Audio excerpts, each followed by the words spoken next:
you have to get what you're going to say cleared by the Department of Defense before you come forward in a public and say it, you're not a whistleblower. You're an instrument of a narrative, period. We've watched our front-facing politicians that were supposed to be our crusaders now become, at some level, part of the secrecy and part of the organized rollout. We've been waiting 10 years just since we got 3 crappy videos. Nobody could tell what they are. And we've been waiting 100 years since they knew about this stuff. And now all of a sudden we're supposed to give them time and cooperate with how they want to do this. Does Corbell know that he's being used to distribute misinformation and fake stuff sometimes? I don't think he believes that for a minute, but it's happening to him. We had a lull, and now we're back.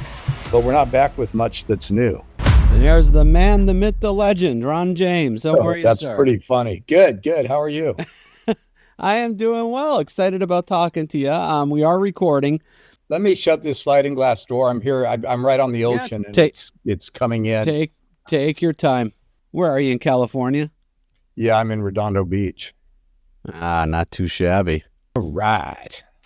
All so right. Hey, I like that little post you did about Coulthard. He's kind of just off the record. He's being kind of a prick. I don't know why. Yeah, that's what Dan was telling me. I don't know if somebody put a bee in his bonnet or he's just getting a little big for his britches, maybe. Well, he's in the movie. I told him when I was interviewing him he was going to be in the movie. He obviously doesn't like the idea of somebody taking an interview with him and putting it in something that's making money. I'm sure that has something to do with it. And, I've scooped him on several different things, so I'm sure that has something to do with it. But I've tried to help the guy a lot over his rise in the media so he could be a little more cooperative. I helped him with the Sedona show and a bunch of stuff. So it's regrettable. I've heard from a few people his ego has kind of grown by leaps and bounds since he's gotten kind of pretty big. Yeah, he sent me a text saying he couldn't put me on his show because I appeared on Vargas's show and she's his competition. And then they sent me a thing saying they weren't going to interview me. And I'm like, dude, I was only on there for 5 minutes and you guys are all on the same channel. So how is that competition? Right, exactly. And if you had told me not to go on, maybe I wouldn't have. Maybe you should have. Well, they had me for May 19th for a whole interview and then they canceled it. So, but there are people that are playing along with the new narrative and cooperating with the program. And there's people that aren't. I'm definitely one of the people that's not. And there's a lot of people that have a lot of power that are going to do everything they can to keep guys like me quiet. Without mentioning any names, you are 1,000% correct on that front. There's a certain in crowd that if you're not wrapped up with them, forget it. Yeah, and the sad thing about this crowd is that they have all been taken into a room and they've all been told, hey, I'm going to tell you something, but you can't share it publicly. And so once you make that agreement, I call it the devil's deal. Once you make that agreement, you have just become part of the instrumental narrative. You are no longer an independent person seeking to bring the truth to the public. You're part of their story, doing what they want you to do.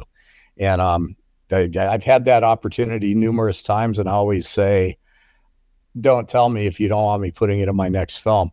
My job is to get information out of you and distribute it to the public, and I am not going to carry the burden of your secret. And that's how I feel about it. You are right on, and there's always a lot of guessing on who has who's been infiltrated, who's been co-opted, who's not been co-opted. And I think a lot of the familiar faces that we're seeing, a lot of them, like you said, have been brought into that room. And I'll keep feeding the information, but don't tell anybody. And like you said, you just become part of the gatekeeping brigade at that point. Yeah, there's an organized, controlled rollout of certain information that is being run by puppet masters who we will never know. And if you're not going to play that game, you're going to end up missing in the desert at far extreme cases. So there's a couple ways to tell, Joe.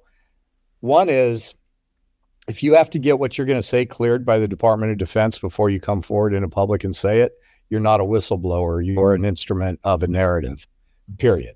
So just look at all the people that applies to. And the other is that we're looking at all these Congress people, and I know them all personally, and I've got nothing, I'm not degrading them in any way. But at the very beginning of this thing, they were gung ho. I mean, look at Marco Rubio. He was running around with torches that he was going to get to this information. He went into a classified briefing and came out, hardly ever opened his mouth about it again. Yeah. He even did an interview where he threw the whole Age of Disclosure movie under the bus. He was saying things like, well, it's a movie. These weren't things that I knew. They were just things that I was told. And he downplayed the whole thing. And then we have these other people that are front and center. We have Tim Burchett, who's been in it for a long time. We have Luna and Mace, and, you know, I don't want to forget anybody, but even Chuck Schumer,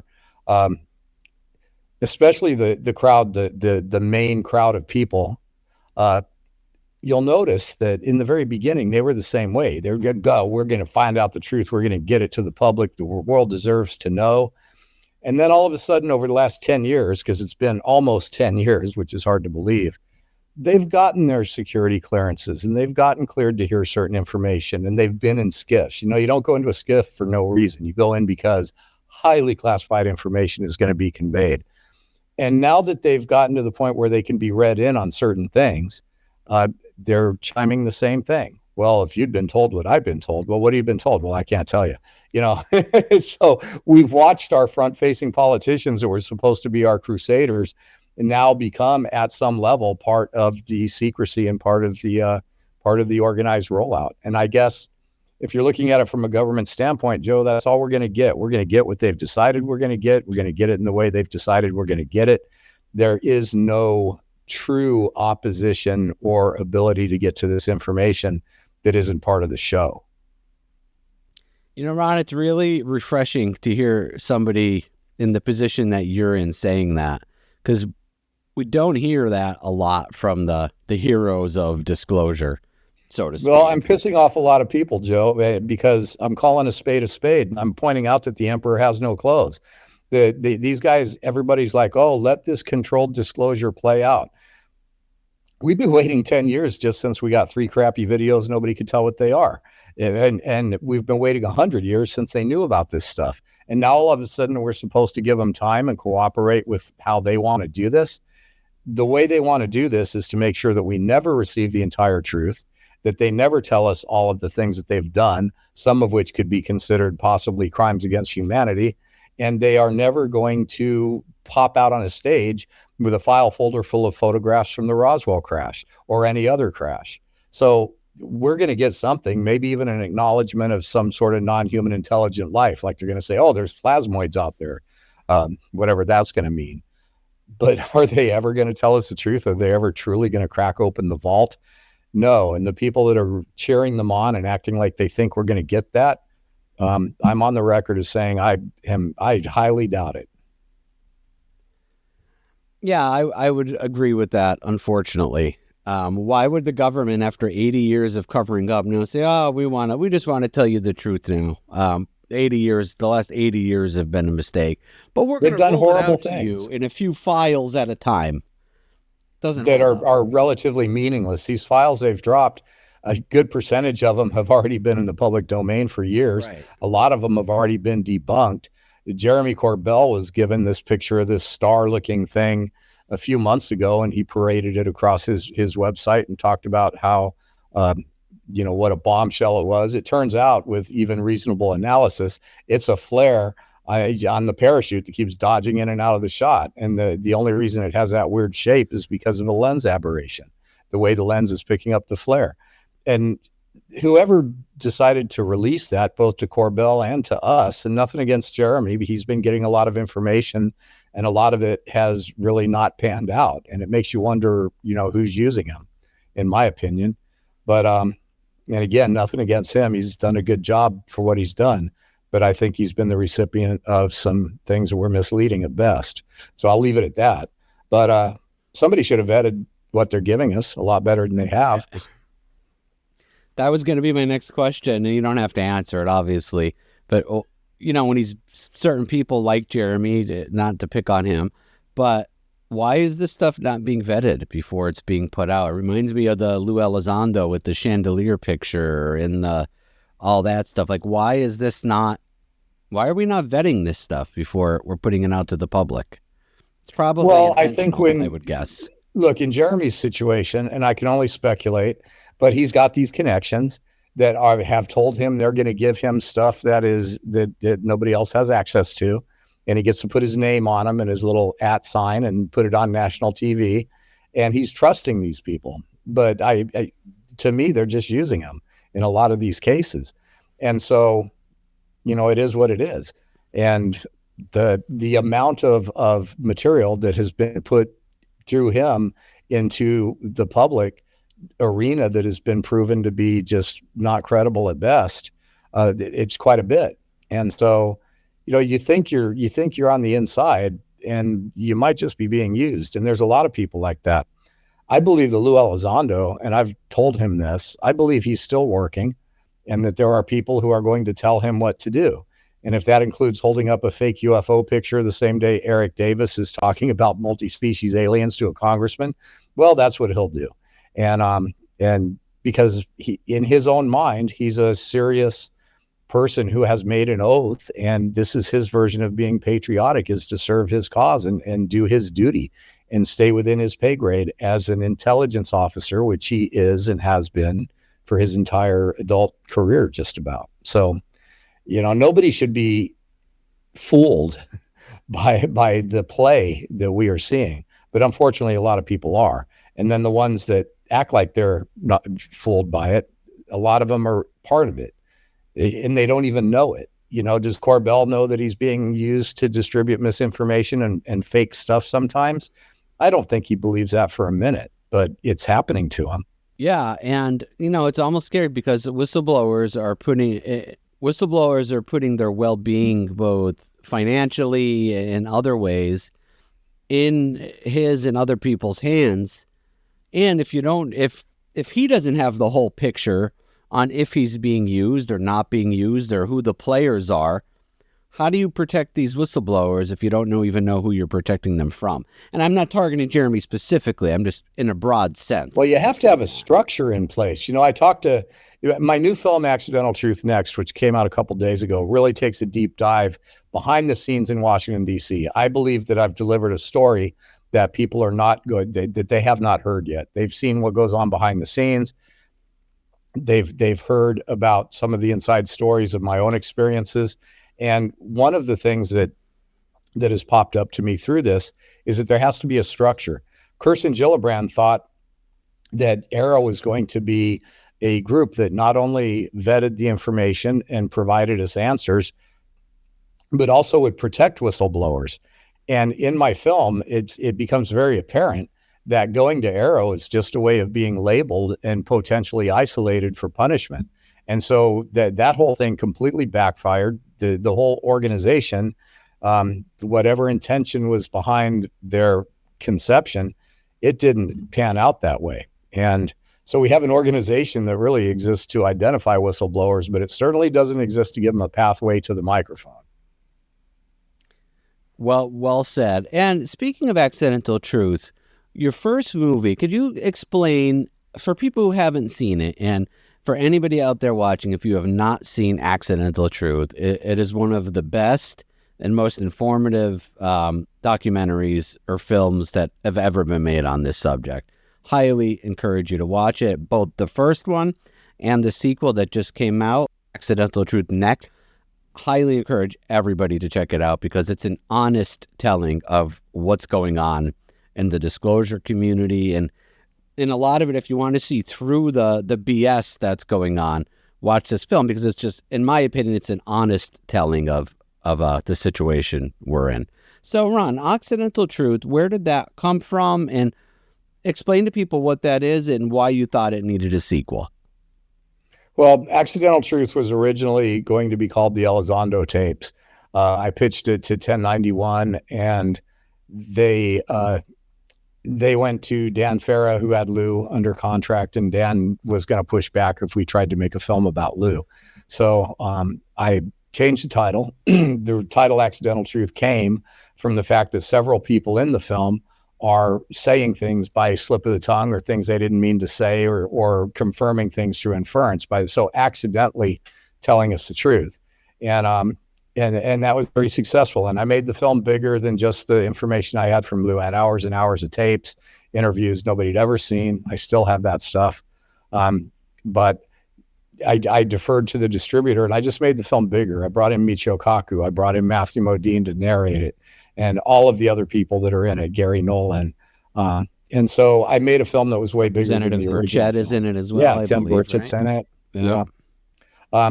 But yeah, I laid it out in a way that I really think that ever since that film came out, we've been watching the same movie get put out by other people over and over again, and nothing's really changed as far as the story that's being told. So we've had the program and even Age of Disclosure are in a lot of ways just the same type of information. And I'm not saying anybody, copied me or anything like that. That would be silly, but we just haven't had anything new to drop. And Dan Farah did an amazing job on Age of Disclosure, and James Fox is my friend. They all make great movies. But I didn't want to make another one until I felt like I could move the ball. And I kept waiting for the next big drop in Washington, D.C. I was there. I was talking to Congress people. I was at the hearings. There's a scene in the movie that shows where we actually influenced the hearings in a huge way and forced a major revelation that people don't even know about. So that's something you'll see. But it became very apparent to me that we're not asking the right questions. We're not asking the right questions to the right people. We're only going to get so far with this political process in Washington, D.C. There's only so far it's going to get. We have to start finding answers elsewhere. And when you start exploring that, what comes next after we acknowledge a non-human intelligence, or more than one, obviously, is engaging us, what does that actually mean? And how are we going to reconcile all this new knowledge with our faulty version of material science and our concepts of space and time and our concepts of spirituality and reality? None of it works anymore because of the origins of a lot of these beings and this phenomenon itself. So that the film goes on in the last section to really show some mind-blowing materials cases, illustrating that people that are experiencers are also starting to come forth with physical samples that are very difficult to explain. And then, Joe, you saw the movie. It's like, then we go on just a mind-bending odyssey, almost like a second film of all of these things that we weren't thinking about 10 years ago, but that we need to think about now. And so this is the film that talks about what about after disclosure, and what are we going to have to come to grips with? Well said. And for Ron, for people out there who don't know you, and I just want to contrast you versus a lot of other people, and it's not a competition, but what is your background? How did you come into MUFON or get interested in the subject? Then I have a few other, one question at least about MUFON. Sure. So I've always been interested in the topic, and just as a kid and a young adult. And I eventually ended up owning a video production company. I started a studio and a company to do that kind of work. I came out of the graphics and advertising field where I had an agency. But I was in Sedona where I was doing a lot of work making conscious media productions. I started Sedona Media Company, and I was covering all the metaphysical topics with documentaries and videos. And Steve Bassett from Paradigm Research Group comes through town. This is about 2006. And I interviewed him, and he found out that I had a production company that was capable of doing live streaming and those kinds of things. And so he hired me to come to Washington, D.C. and produce his X conference. And later I went on to produce the citizen hearing on disclosure. So it was at these events where I got to meet all of the people that I'd seen on television all those years. Stanton Friedman's there. Nick Pope is there. And all the luminaries of the field. I met George Knapp back then, and George Norrie, and just a lot of people that I'd just seen on television, never thought I'd be close to. And as I got to know them, I realized that these people are dedicated to helping humanity understand the biggest deception in human history. And so I decided I wanted to be a part of that movement. And so I dedicated a certain amount of my, whatever I'd make, like doing a music video, I'd use it to make other stuff that was more along the line of this field. And so I've made dozens of TV shows about UFOs. I've worked behind the scenes on shows like Ancient Aliens and The Unexplained. I've done 3 feature-length documentaries just about UFO disclosure. My first one was the Disclosure Dialogues. It Could Happen Tomorrow. That came out in 2012 and won a lot of awards. And so I've been doing it for a long time, but I've never been making a lot of noise. I've been heads down, doing the work at the conferences, doing live streams, conducting interviews, and putting out films when I could. But yeah, I've never been much at rallying people to, hey, look at me. So I eventually hooked up with MUFON. I was backstage. Paula Harris had hired me to be the MC for one of her events in Laughlin, Nevada. And so I was the MC and I was backstage, and the director of MUFON at the time was there with Jaime Maussan. And they were in the back of the room, and Jaime was showing him how he was live streaming the conference to Mexico. And he said to MUFON's director, he said, you should create your own channel. And I was thinking, I'd already been involved in some internet TV channels, and I was like, hey, that's a really good idea. So I went upstairs to the hotel room and I registered MUFONtelevision.com. And I came back to MUFON with a proposal to create an in-house subscription-based TV channel. And that's what we did. So I became business partners with them. And then later on, they asked me if I would be their media relations director. It's not a paying job. It's a volunteer job, but I really thought that they could use that and that I had a unique skill set to make that happen. So I've been their media relations director now for about 5 years. Yeah, that's awesome. I think MUFON really did need that to get into the 21st century and be relevant, because in this whole disclosure process, you would think MUFON would be at the forefront of that, being they've been doing the hard work of UFO investigation for decades now. And I don't know, I've just thought it in the back of my head. I don't know if it's a good thing that you don't hear their name every single day, like pounding on Twitter and YouTube and all this stuff, or if they're being left behind a little bit. If I had to guess, I'd probably say it's a good thing. But well, here's the thing, Joe. Out of all these organizations that have popped up, people like Enigma and all these groups that are trying to suck up UFO reports, MUFON has the oldest and largest database of UFO information. We've got over 200,000 reports and are close to it. And when other groups that are basically with a for-profit motive start soliciting reports, they're diluting the world's most important database, because if you don't report it to MUFON, it doesn't get into that database, and it's a very important one. And I know that we've worked with you guys in the past, and probably still do.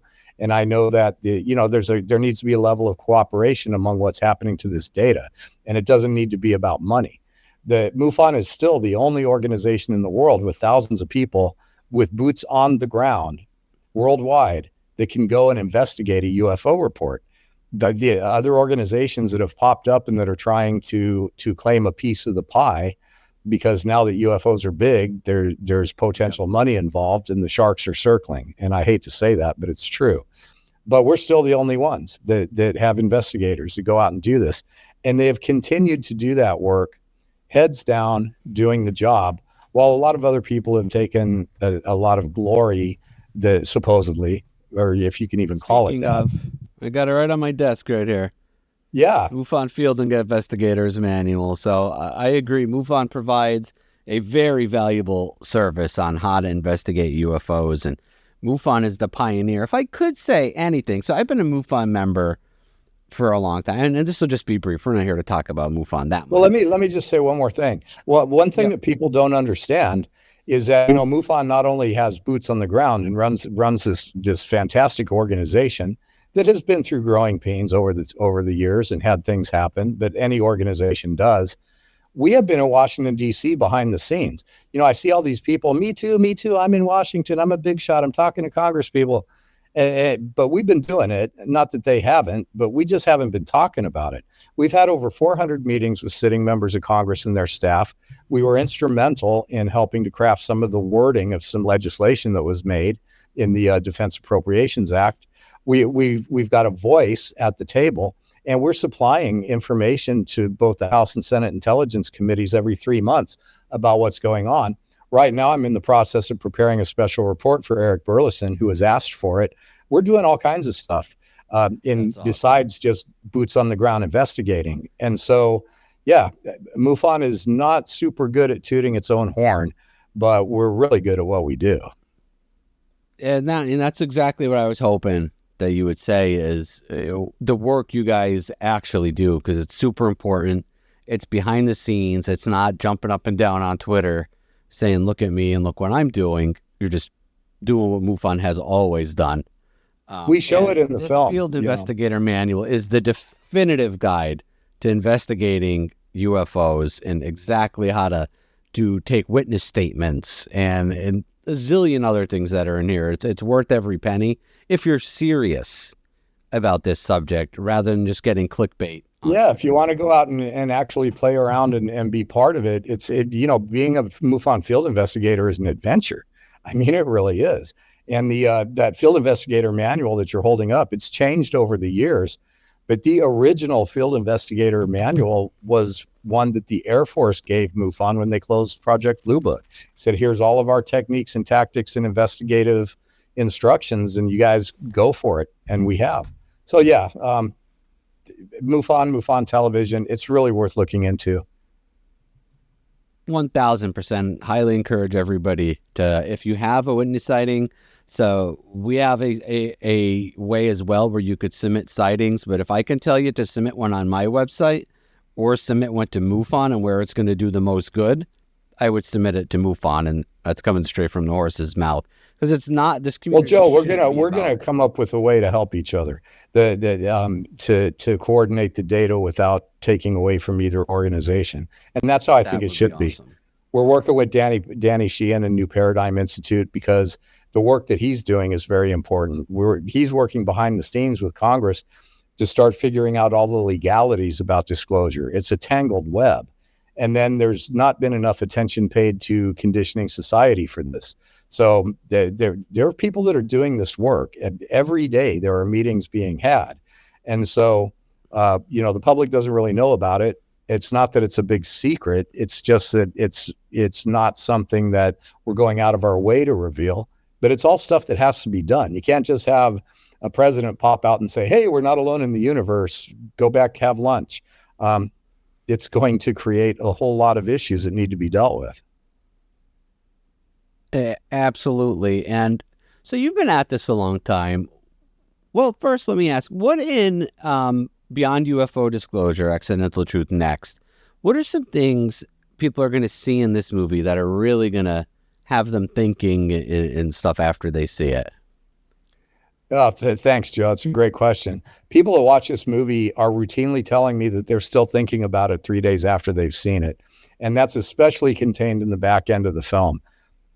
Materials cases where there's anomalous materials showing up in people's lives, they're very hard to come by, but we're noticing that there's an increase in experiencers, people that are having direct contact with non-human intelligence, actually being given something physical to like prove their case or whatever it is.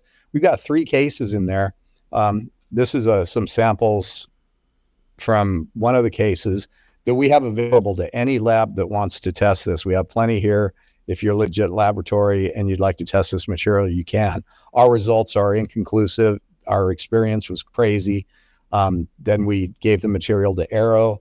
They did a marginal analysis on it, but at the same time, our people were analyzing it, and they said, no, there's a lot of stuff they missed. So materials popping up into the hands of experiencers is a trend we're noticing, and people are going to see real cases where this has happened, that in one of the cases, the material is definitively from a UFO. Rather, it's an alien spacecraft or just an unidentified flying object. We don't know. But it has evidence that it's been in space. Nobody can figure out where it was manufactured, and it seems to have organic elements that are still growing within the material. Wow. And this is in our movie. But then when we get toward the end of the film, that's when things get really strange. We've got Rizwan Virk, we've got Thomas Jane, we've got Whitley Strieber, we've got Ray Hernandez, who founded the Free Foundation to look into contact modalities.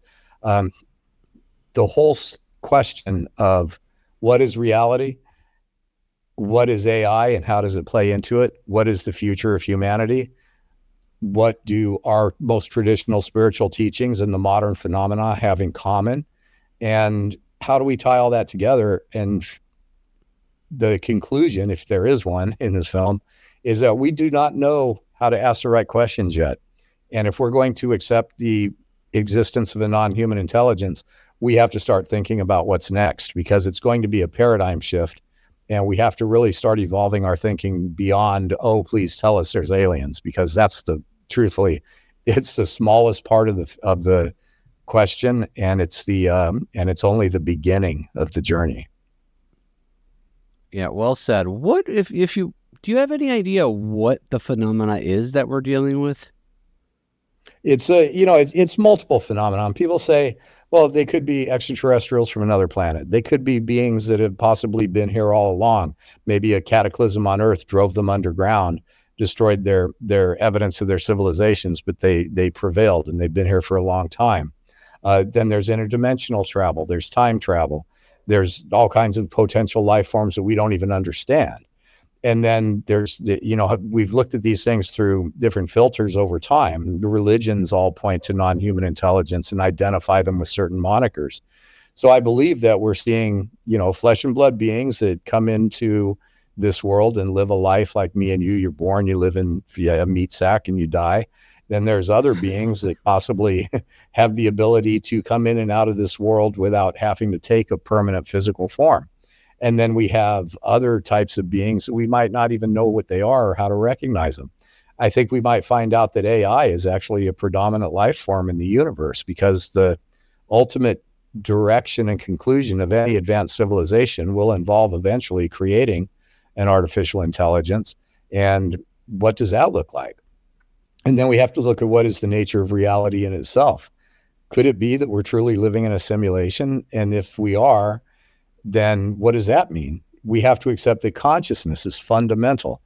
And what that means is that the only thing that truly exists is conscious energy, and everything else springs forth from it. The phenomena all tie into helping us to understand these advanced concepts and reevaluate the whole nature of our existence. It could be one of the biggest reasons that they're part of our reality, is just to open our eyes, if nothing else.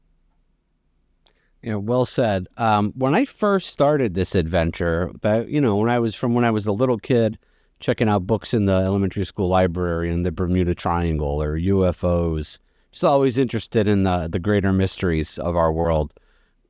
Right up until maybe 2 years ago, I always was of the mindset, they're probably just from other planets, extraterrestrials.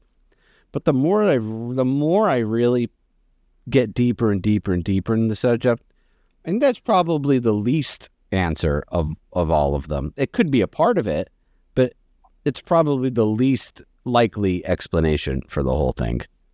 Yeah, I think it could be all of the above, but you're right. The John Alexander is in both of my films, and he says the same thing. People who don't know who he is, he was kind of like a freelance colonel through all the days, all the missing years. He was involved in all kinds of programs such as MK Ultra and directed energy weapons and the stuff that they did at Stanford Research Institute. And he formed a group called the Theoretical Physics Working Group, which was a top secret group studying this stuff. And they came to the conclusion that extraterrestrials could be part of the explanation, but they could not explain the whole thing. And so they've known this for quite some time. And if there are extraterrestrials, they're part of the answer, but they're not the entire answer. I totally agree with you. Yeah. So, another highlight of this film, just like the first one, was Matthew Modine narrates this movie. A-list Hollywood celebrity going back forever. He just does a fantastic job. How did you get Matthew Modine involved in all this? That's a funny story. I had gone, when I was first looking for a narrator, I had gone after, at first I tried to get Steven Tyler, and he was actually interested. And I thought that would just be fantastic if I can get Steven. Yeah. Then right about the time we were supposed to have some meetings, he ends up going into rehab. I don't know if people remember this. They had to cancel part of their Las Vegas residency because he had to go into rehab. So Steven was off the table. We were flirting with Sammy Hagar.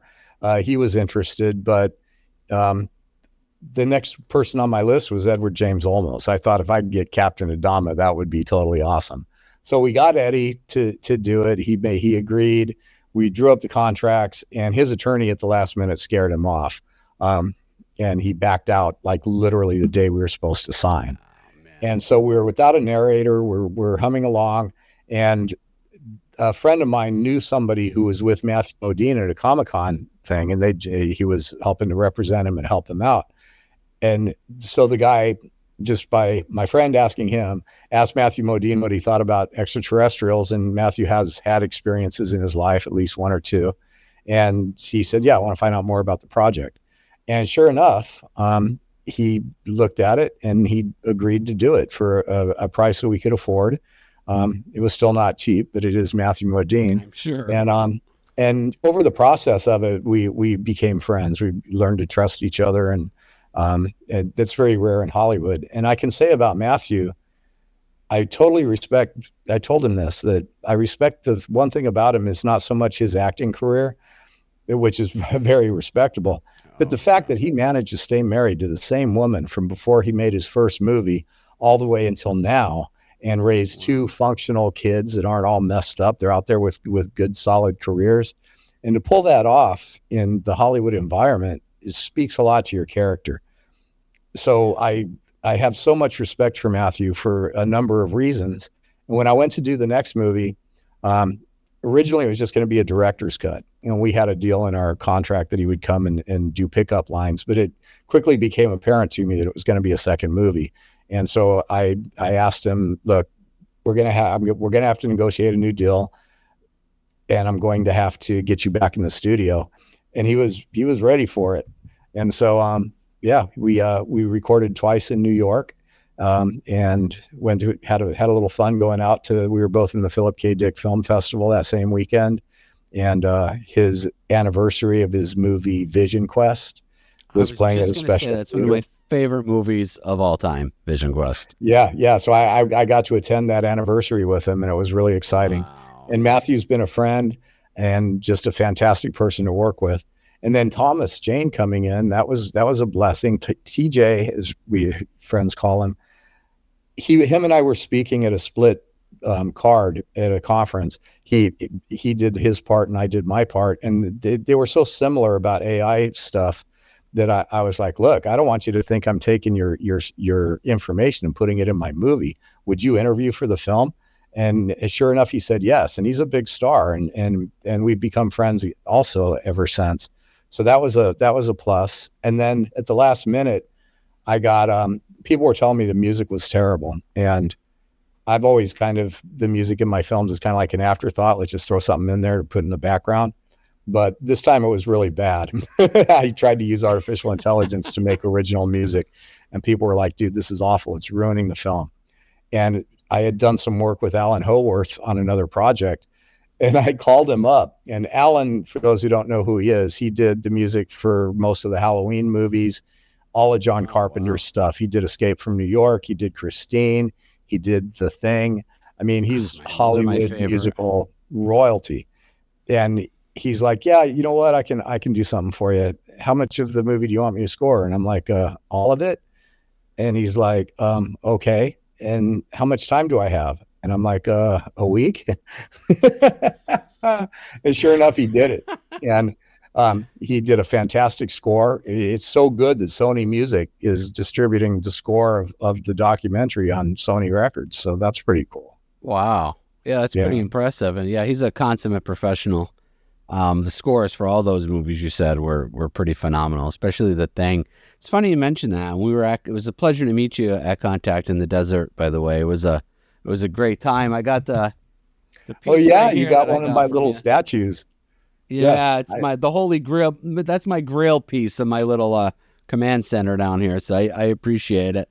That's pretty awesome. I make those things with my own two hands. So it's absolutely incredible, and it's an honor to have one for sure. Your poster, it's gonna actually. You see the Grateful Dead poster there? Your poster is gonna go there as soon as I get it in a frame. I'm gonna replace the Grateful Dead. They're gonna be. Yeah, no, it's just gonna get moved. Never to get replaced. They're my jam. But yeah, so it was a pleasure meeting you and getting that stuff from you. So thank you very much. So We hear a lot about crash retrieval programs. It's what we hear the majority of.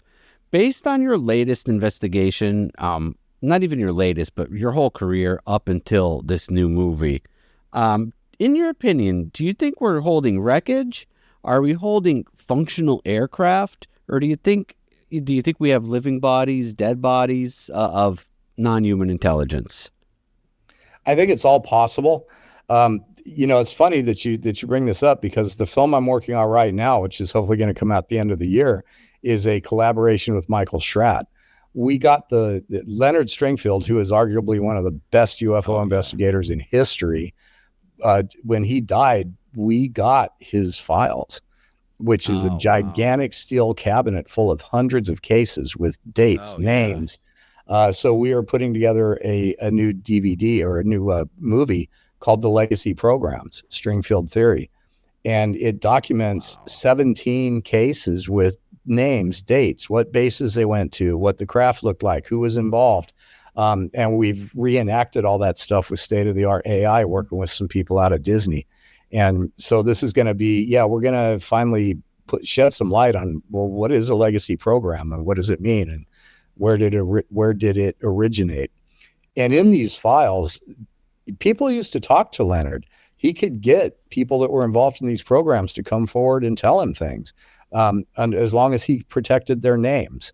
And he did. And so he was privy to a ton of information. We're sitting on the stuff inside the Stringfield files is some of the most mind-blowing data that's ever been collected. And it fills in that gap between the 40s and the Roswell time, and the later on 50s and 60s, when a lot of things happened.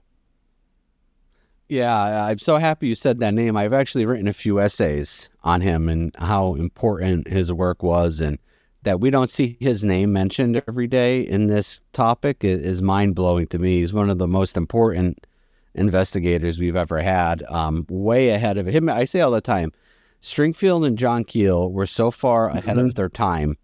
It's mind-boggling. They were on to the truth as we know it now. Take that for what it's worth, for what we know now. But in the late 50s, I think that's about the right time, when General Samford and John Keel were coming forward to microphones. It is really the prequel to what we're seeing now. It's like we're seeing the same show. Government comes up, says there's things we don't know what they are, but we don't know what they are, and they're not ours. And that's all we got for you. And then Keel came forward and said, "Hey, no, these are craft. We've caught some of them. We have them." These guys did in the 1950s the same thing that they're doing now, and the information hasn't really changed. It's almost like they hired the same screenwriter to write both scripts, and he got lazy. So, people don't understand that in the history of this, what we're seeing now with Disclosure is it's all been done. In the 50s and 60s, UFOs were all the rage. Dozens of books, hundreds of TV shows. It was all over the news. It was just like what it is now. And then we had a lull, and now we're back. But we're not back with much that's new, which is the unfortunate part. Yeah, well said. We're still on what we were then. But hopefully with your film, when does the new film you're talking about, when might that be out? Any idea? Oh, it came out 2 days ago, and it's already... No, yeah, that one. Yeah, absolutely. Oh, the Leonard Stringfield movie. Yeah, the new Accidental Truth movie came out 2 days ago. It already went to #1 on Apple iTunes documentary charts, so that's pretty cool. But yeah, the new one, hopefully by the end of the year. Awesome. Where can people find Accidental Truth next beyond UFO Disclosure? Apple, it is on Amazon. It's on Google Play, YouTube Movies, and it's also on Apple TV. So that it's only those three places. And the original Accidental Truth is still available there too. But if you want to watch that one for free, it's on YouTube now for free. So you can watch the first Accidental Truth for free, maybe rent the new one before it'll be 6 months before it goes out for free. So, but it's worth it. I think, I hope. No doubt about it. It's definitely, if you're going to pick a UFO movie, a UFO documentary to watch, and I have no skin in the game on any of them, I would pick this one to watch. I think it's the most, I think all of them are great. I just think this one is probably the most honest, and the real work put into it, rather than just putting names out there saying this person said that and that sort of thing. But the movie's phenomenal, and I highly encourage everybody to watch it. Well, thank you, Joe. That Like means we were a lot. saying, it's the truth, and it's just the truth. Ron is he's the real deal. He's not a Johnny-come-lately. He's been in this community for a very long time, doing the actual work of trying to get us the truth on this phenomena. And I think it's refreshing when people will speak the truth on other things happening in our community. It's refreshing, and I think it's long overdue that more people start doing that. So thank you, Ron James. It's been an absolute pleasure having you on.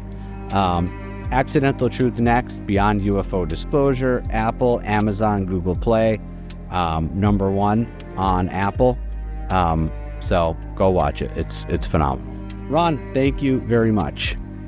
Thanks a lot for having me on, Joe. And anytime you want to talk, let me know. And we really need to get together and solidify a UAP reporting center MUFON arrangement so we can help each other. That would be awesome. I did reach out to somebody about coming to the symposium, just kind of to cover it and stuff and all that. I haven't heard back though, so put a word in for me.